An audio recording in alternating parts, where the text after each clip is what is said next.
Bien, entonces fíjense, cuando hablamos de los colinomiméticos, estábamos diciendo que los colinomiméticos actúan en el sistema parasimpático, estimulan los receptores de acetilcolina y ahí es que vamos a ver sus efectos. Entonces fíjense, tenemos los ésteres de colina y los alcaloides dentro de los colinomiméticos de acción directa, ¿sí? Cuando hablamos de los ésteres de colina, entonces tenemos acetilcolina, metacolina, carbacol, betanicol, entre algunos de sus principales representantes. De los alcaloides, tenemos los de acción principalmente muscarínica, donde está la muscarina y la pirocarpina, y los de acción principalmente nicotínica, donde está la nicotina y la lobelina. Estas tres últimas, pilocarpina, nicotina y lobelina, se caracterizan por ser aminas terciarias. ¿Qué propiedad les daría el ser aminas terciarias? ¿Qué dice?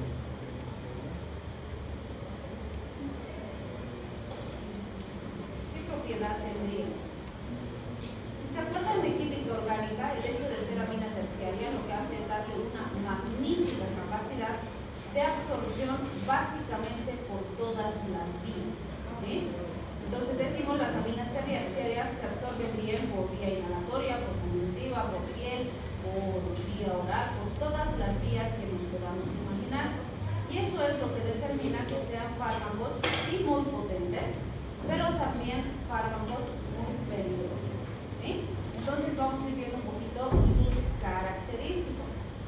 Fíjense, acá tenemos acetilcolina, carbacol, betanicol, metacolina. Las dos primeras, la acetilcolina y la metacolina, estas dos han sido las primeras en sintetizarse. De hecho, la acetilcolina sintética, que trata de imitar a la propia acetilcolina, ha sido la primera en ser sintetizada. Y después se aproxió la metacolina haciendo algunas modificaciones químicas. Entonces, ¿qué decimos de estos fármacos? Los ésteres de colina en general son fármacos hidrofílicos. ¿Qué significa que sean hidrofílicos? ¿Qué? No pasan con facilidad la membrana celular. Ya, porque la membrana celular es una bicapa lipídica. Entonces los hidrofílicos, no se olviden, tienen la capacidad de transportarse y movilizarse fácilmente en medios acuosos. Y como la bicapa lipídica no es acuosa, entonces no pasa fácil. Pero otra cosa importante es que no pueden atravesar la barrera hematoencefálica por esa misma característica, ¿sí? Pero sí se movilizan bien en medios acuosos.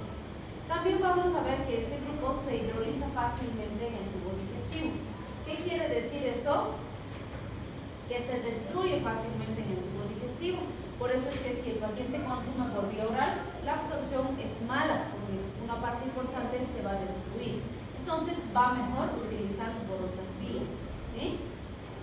La hidrólisis se va a realizar por la acetilcolinesterasa. Les pregunto, ¿qué es la acetilcolinesterasa? Una enzima degradadora. ¿Que degrada qué? La acetilcolina. Muy bien. ¿Y por qué la acetilcolinesterasa rompería estos fármacos? ¿Por qué? ¿Para qué?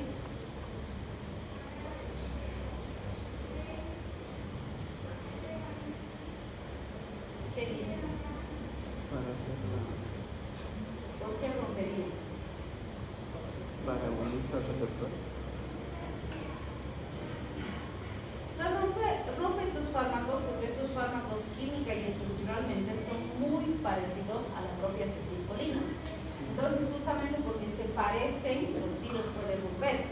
Pero fíjense, la acetilcolina sintética se destruye ampliamente, igual que la acetilcolina endógena. La metacolina, que ya se le han hecho algunas modificaciones químicas, se destruye menos intensamente. Y el carbacol y el betanicol, que se han sintetizado después y que ya tienen elementos muy diferentes, se destruyen más lento, ¿sí? En menor proporción y en menor velocidad. Por otro lado, tenemos el grupo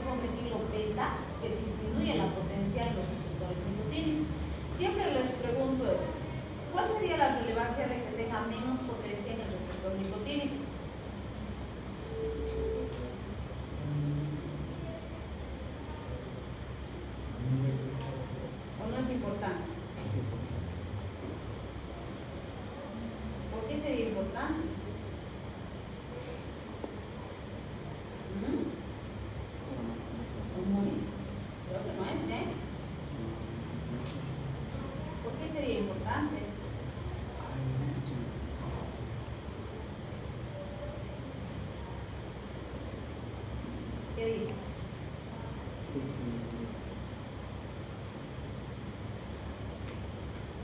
Si evito la acción en el receptor nicotínico, hago que el fármaco sea más selectivo. Porque si actúa todos los muscarínicos, todos los nicotínicos, poco selectivo, más efectos adversos.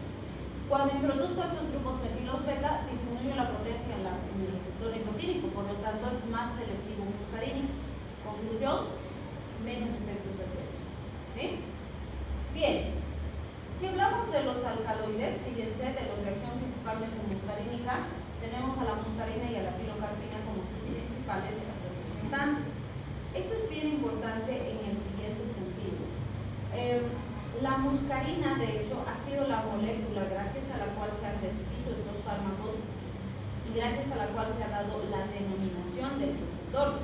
De ahí que el receptor se llama receptor muscarínico. ¿Sí? También vamos a ver que cuando hablamos de los de acción principalmente nicotínica, la nicotina ha tenido la misma función, ha sido la sustancia con la cual se han descrito todos los efectos relacionados a estos receptores nicotínicos y así también se les ha dado esta denominación de receptor nicotínico. ¿Sí? Algo importante es que, por ejemplo, la nicotina, ¿dónde tenemos nicotina? ¿Qué saben ustedes? En el cigarro, ¿no es cierto? Y normalmente pues la nicotina que está presente en el cigarro es responsable de la adicción asociada a la nicotina. Entonces, fíjense, resulta que esta nicotina es tan liposoluble que incluso se han probado preparados aplicados sobre la piel, ¿no? Y así un aceitito se aplica sobre la pielcita y la absorción es tan buena y tan significativa que tenemos muy buen efecto. Y eso ha permitido que tengamos, por ejemplo, nicotina en parches. El paciente se pone un parchecito en la piel y le va pasando dosis de nicotina. Tan buena es la absorción que el paciente masca chicles de nicotina, masca chicle y le está aportando nicotina. Hay unas bolsitas, como bolsitas de té así chiquititas, que el paciente se pone aquí en la encía y le va aportando nicotina. ¿Sí? Gracias a esa gran absorción. Les pregunto, ¿y para qué le quiero dar al paciente nicotina en chicle, en bolsita de té, en parche? ¿Para qué? ¿Acaso no es una droga de abuso la nicotina? ¿Qué dice?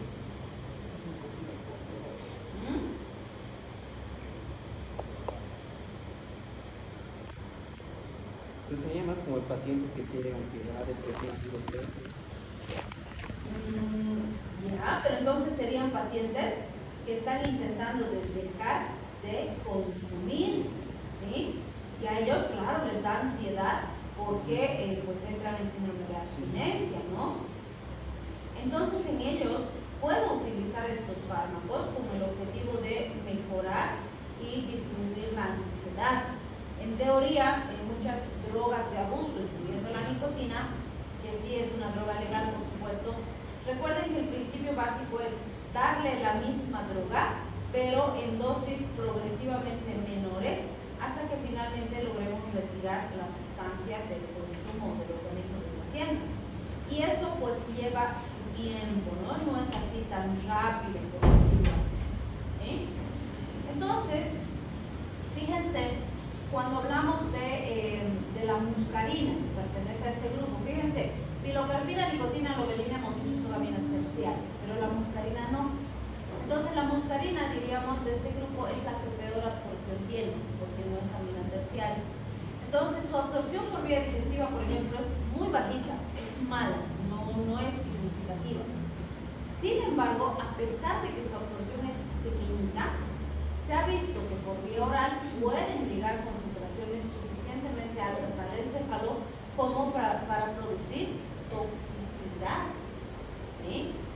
Entonces sí es sumamente importante considerar esto y controlar esto para que pues disminuyamos el riesgo de toxicidad de los pacientes. ¿Sí? La excreción va a ser renal y la acidificación de la orina aumenta su eliminación. Les pregunto aquí, ¿por qué la acidificación de la orina aumentaría su eliminación? ¿Qué estamos aplicando aquí?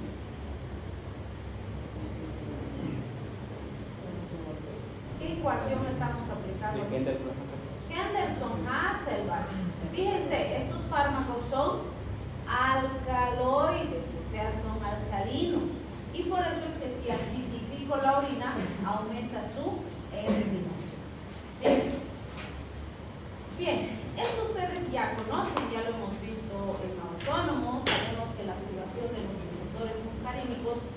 nos va a producir respuestas en distintos sitios diferentes, sobre todo en lugares donde hay terminales neuromusculares, en glándulas, en corazón, en pulmones, etcétera, dependiendo de la distribución de los receptores.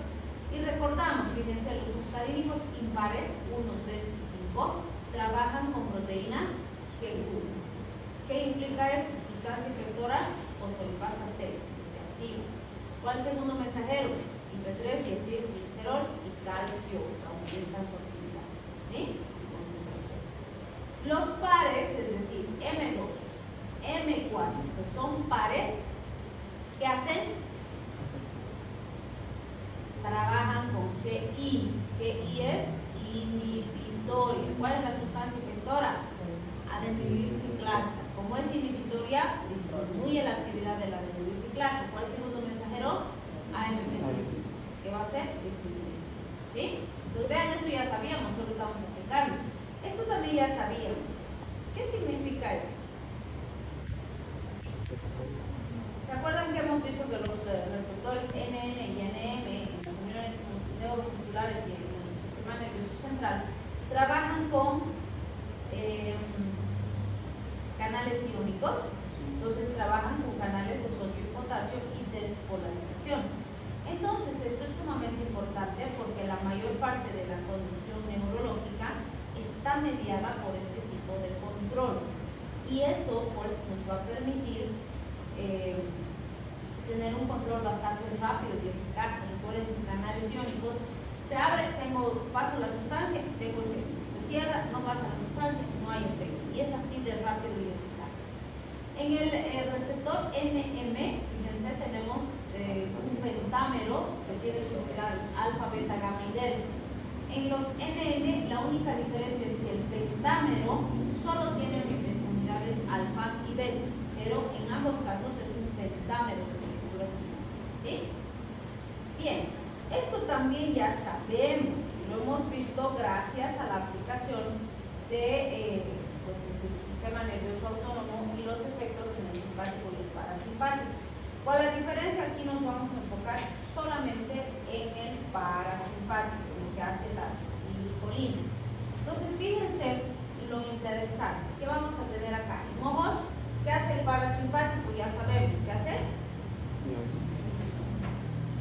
Miosis, midriasis es del simpático, midriasis, ¿sí? O mentira. Midriasis es del simpático, miosis es del parasimpático, ¿cierto? Perdón, estoy pensando así. Bien, entonces fíjense, sí, tenemos contracción del esfínter del iris, que es que la pupilita se ponga chiquitita. Tenemos contracción del músculo ciliar, que va a reforzar esta contracción, pero además, esta contracción facilita la acomodación y produce apertura trabecular. Y con la apertura trabecular favorece el drenaje del humor acuoso, porque no se olviden que ahí cuando se abre el conducto de Schlemm, el humor acuoso pasa y entonces baja la presión intraocular. Este es un dato muy importante porque está en relación a las aplicaciones clínicas de estos fármacos, ¿sí? Por eso vamos a ver, cuando necesito bajar la presión intraocular, pues me pueden servir los colinomiméticos, ¿sí? Muy bien. A nivel cardiovascular pasa algo muy interesante. O sea, de hecho sabemos que la acetilcolina todo es negativo, ¿sí? Baja la fuerza, la frecuencia, la potencia, la conducción, la velocidad de conducción, todo es negativo. Y en los vasos sanguíneos produce vasodilatación mediada por la liberación del factor relajante derivado del endotelio. Esto tanto en venas como en arterias, pero lo que no habíamos visto en autónomo es que para que este efecto se mantenga intacto y potente, tenemos que el endotelio tiene que estar intacto, no tiene que estar enfermo, lesionado ni nada. Además, en dosis altas se ha visto que esa contracción puede estar asociada a, o más bien, en dosis altas puede tener un efecto opuesto y generar vasoconstricción intensa. Pero esto es en casos muy, muy rarísimos y excepcionales, ¿sí? Entonces, fíjense, básicamente en el sistema cardiovascular el efecto es depresor, es negativo, ¿sí? Sin embargo, y eso aplica no solo para los colinomiméticos, sino para cualquier otro grupo de fármacos que vayamos a ver, que está relacionado al sistema cardiovascular, ¿sí? ¿Por qué? Cuando nosotros hablamos del sistema cardiovascular, vamos a ver que existe algo que se llama respuesta refleja. Les pregunto a ustedes, ¿qué es la respuesta refleja? Es el movimiento involuntario que se hace a una acción. Ya, pero hablando del sistema cardiovascular, entonces, ¿qué sería? Es algo que va a pasar algo inesperadamente como una consecuencia, digamos, que no va a ser parte de la acción, sino que va a ser voluntario, pero así. ¿Cómo era la palabra? Es el sistema de compensación. Ya, está en relación a compensación. ¿Por qué? Pónganse que ustedes le van a dar un fármaco al paciente que produce vasodilatación y ¡pum!, baja la presión arterial. La respuesta refleja del sistema cardiovascular es una reacción rápida ante un cambio. Entonces, ¿cuál ha sido el cambio ahora? ¡Pum!, bajó la presión arterial. ¿Qué va a hacer mi respuesta refleja? Va a tratar de subir, ¿sí? Porque está intentando regresar a la condición anterior, ¿sí? Entonces, cuando yo, por ejemplo, le doy algo que le baja la presión arterial como estas sustancias, la respuesta refleja del paciente va a ser que le produzca taquicardia, que su corazón se acelere, que sus parámetros se aceleren tratando de contrarrestar mi respuesta, ¿sí? Pero fíjense, si era, por ejemplo, un paciente que está hipertenso y yo le estoy dando esto para controlarlo y estoy bajando su presión arterial, lo lógico sería que sí baje la presión arterial. Pero si aparece respuesta refleja, me puede subir la presión, ¿sí? Entonces, ¿qué tengo que saber yo? Las respuestas reflejas se caracterizan por dos cosas. Suelen ser leves y transitorias, es decir, no son muy intensas y pasan rápido. Después de unos minutos se estabiliza el paciente y desaparece. Entonces, ¿yo qué tengo que pensar? Primero, que cuando yo introduzco el fármaco va a haber una respuesta refleja. Y esa respuesta refleja podría producirme un resultado que yo no estoy esperando en este momento, pero si soy paciente y espero unos minutos, se va a estabilizar el paciente, ¿sí? El segundo elemento importante, ¿cuál sería? Que si mi paciente no tiene una enfermedad de base establecida, no hay gran problema con la respuesta refleja. Como va a desaparecer rapidito, entonces se va a estabilizar mi paciente y voy a obtener el efecto que necesito. Pero si mi paciente ya tuviera una enfermedad de base, digamos que ya tiene angina de pecho o ya tiene, no sé, insuficiencia cardíaca, ese transitorio tiempito de respuesta refleja podría hacer que mi paciente se complique porque ya tiene una enfermedad de base, ¿sí? Entonces, eso es lo que tengo que anticipar, vamos a decir, y la razón de que todo esto se ponga bien o se ponga mal es justamente el hecho de que yo tengo que saber qué fármacos tienen muchas respuestas reflejas, qué fármacos no tienen y qué patologías tiene mi paciente para decidir cuál es el mejor fármaco para él, ¿sí? Bien, a nivel respiratorio ya sabemos esto, hemos dicho que el parasimpático que va a ser broncoconstricción y broncorrea. Les pregunto, ¿en qué paciente ustedes quieren conseguir broncoconstricción y broncorrea?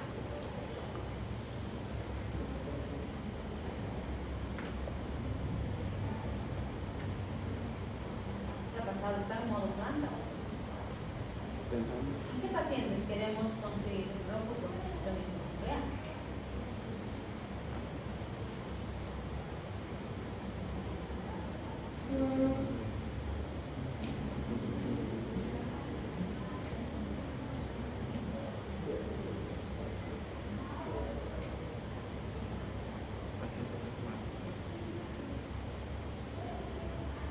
¿Qué es?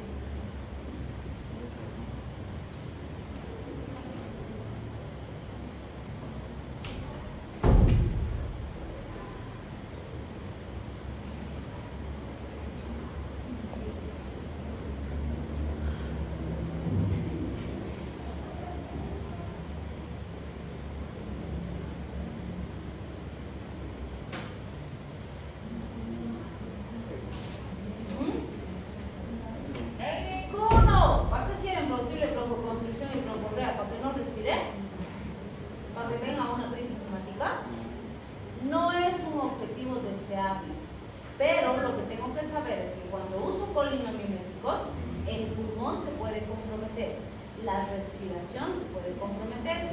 Entonces, si tuviera un paciente que es asmático, por ejemplo, este es un muy mal fármaco.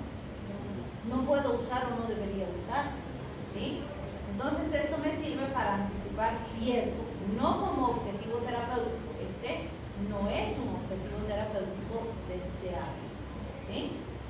Bien, a nivel genitourinario vamos a ver que existe una contracción del detrusor y relajación del trigo, vale decir, favorece la micción, ayuda a que el paciente pueda orinar.